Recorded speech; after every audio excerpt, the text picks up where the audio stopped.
This channel does not promote any violent, harmful, or illegal activities. All content provided by this channel is meant for an educational purpose only. তো আপনার দুটো সন্তান, আপনার আমার দুজনের মিলে যে সন্তান দুটো, তারাও তো ফুটপাতে গিয়ে বসবে, এইটা ওনার বিবেকে লাগলো না?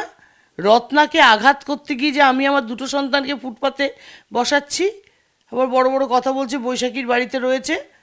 আপনিও তো আমার ভাইয়ের বাড়িতে ভাইয়ের ফ্ল্যাটটা আটকে রেখেছেন, ছাড়ুন সেই ফ্ল্যাটটা, আপনি ওটা ছেড়ে দিন, আমি ওখানে গিয়ে উঠি আর এটা আপনি নিয়ে নিন, ব্যাস। আমি আপনাদের মধ্যে বার্তা দিচ্ছি যে আমি আমার ভাইয়ের ফ্ল্যাটটা ছাড়ুন, আমি ভাইয়ের ফ্ল্যাটে গিয়ে উঠে যাব, আর আপনার এই বাড়ি আমি ছেড়ে দিচ্ছি। করুন, রাজি করা, আমি একদম রাজি আছি। রত্না নামে কোনো মেয়ের সঙ্গে বিয়ে করা উচিত না। আমার জীবনে দুটো হিমালয়ান ব্লান্ডার, একটা রত্না আর একটা বিজেপি। শোভনবাবু, খুব ভালো কথা।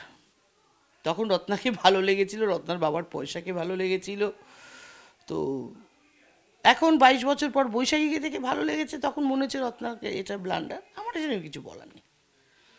এক্সট্রা ম্যারিটাল অ্যাফেয়ার রত্নার পরিবারের সবার আছে, যেমন একটা বিস্ফোরক অভিযোগ করলেন শোভনবাবু। অ্যাকচুয়ালি নিজের এক্সট্রা ম্যারিটাল অ্যাফেয়ারটা মানুষ এত জানে, ওনার এক্সট্রা ম্যারিটাল অ্যাফেয়ার উনি লোককে এত দেখিয়েছেন, এখন সবার এক্সট্রা ম্যারিটাল, সারা বাংলার লোকের ঘরে ঘরে ঢুকে কার এক্সট্রা ম্যারিটাল অ্যাফেয়ার আছে, কার এক্সট্রা ম্যারিটাল অ্যাফেয়ার আছে নিয়ে খুঁজে বেড়াচ্ছেন।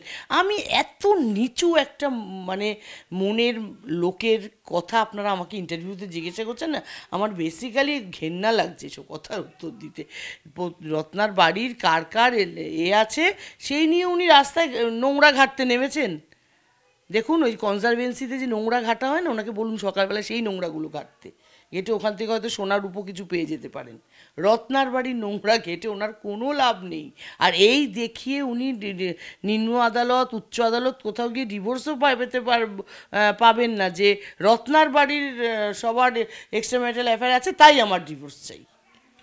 ওনার সমস্তটা ডিভোর্স পেতে গেলে যা যা দরকার উনি সমস্তটা কোর্টের কাছে প্রমাণ করুন, অবশ্যই কোর্ট ওনার কথা শুনে ডিভোর্স দেবে, প্রমাণ করতে হবে না। আচ্ছা, কল্যাণ বন্দ্যোপাধ্যায়কে নিয়ে আপনি কয়েকদিন আগে যে কথাগুলো বলেছিলেন, যে একটা সময় হাইকোর্টে দাঁড়িয়ে আপনার হয়ে কল্যাণ বন্দ্যোপাধ্যায় কথাগুলো বলেছিল, বৈশাখী দেবীর বক্তব্য যে এই কথাগুলো আগে তো কখনো রত্না চট্টোপাধ্যায় বলেননি, এখন তাহলে কেন বলছেন? তার কারণ আমি ওরকম মানুষ নই যে একজন আমাকে বিশ্বাস করে কিছু কথা বলেছে আমি সেটা ঢাক পিটিয়ে বেরোবো। আমাকে কল্যাণদার মতন অনেক নেতা নেত্রীরাই তো বলেছেন ডিভোর্স দিবি না, নিজে যেটা ঠিক মনে করবি সেটাই করবি, তোর যদি মনে হয় ডিভোর্স দিবি দিবি, তোর যদি মনে না হয় ডিভোর্স দিবি না, কারোর কথায় হয়ে ডিভোর্স দিবি না। তো আমি কি তাদের নাম বলতে যাচ্ছি? আমি সবার নাম ডেকে ডেকে বলেছি? তখন কল্যাণদা বলেছে, তখন কেন বলিনি? কল্যাণদা আমায় বলেছে, আমি হঠাৎ করে মিডিয়া ডেকে বলে দেবো যে কল্যাণদা আমায় বলেছে কিন্তু ডিভোর্স দিবি না, বৈশাখী বাজে মেয়ে? আজকে কল্যাণদা দ্বিচারিতা করেছে বলে আজকে আমি ওই কথাগুলো বলছি, এটা স্বাভাবিক কথা। আমি ভদ্রলোকের মেয়ে, আমাকে একজন বিশ্বাস করে কেউ কিছু বলেছে আর আমি হঠাৎ সেটা শুনেই কালকে মিডিয়া ডেকে বলে দিলাম, সেটা হয় না।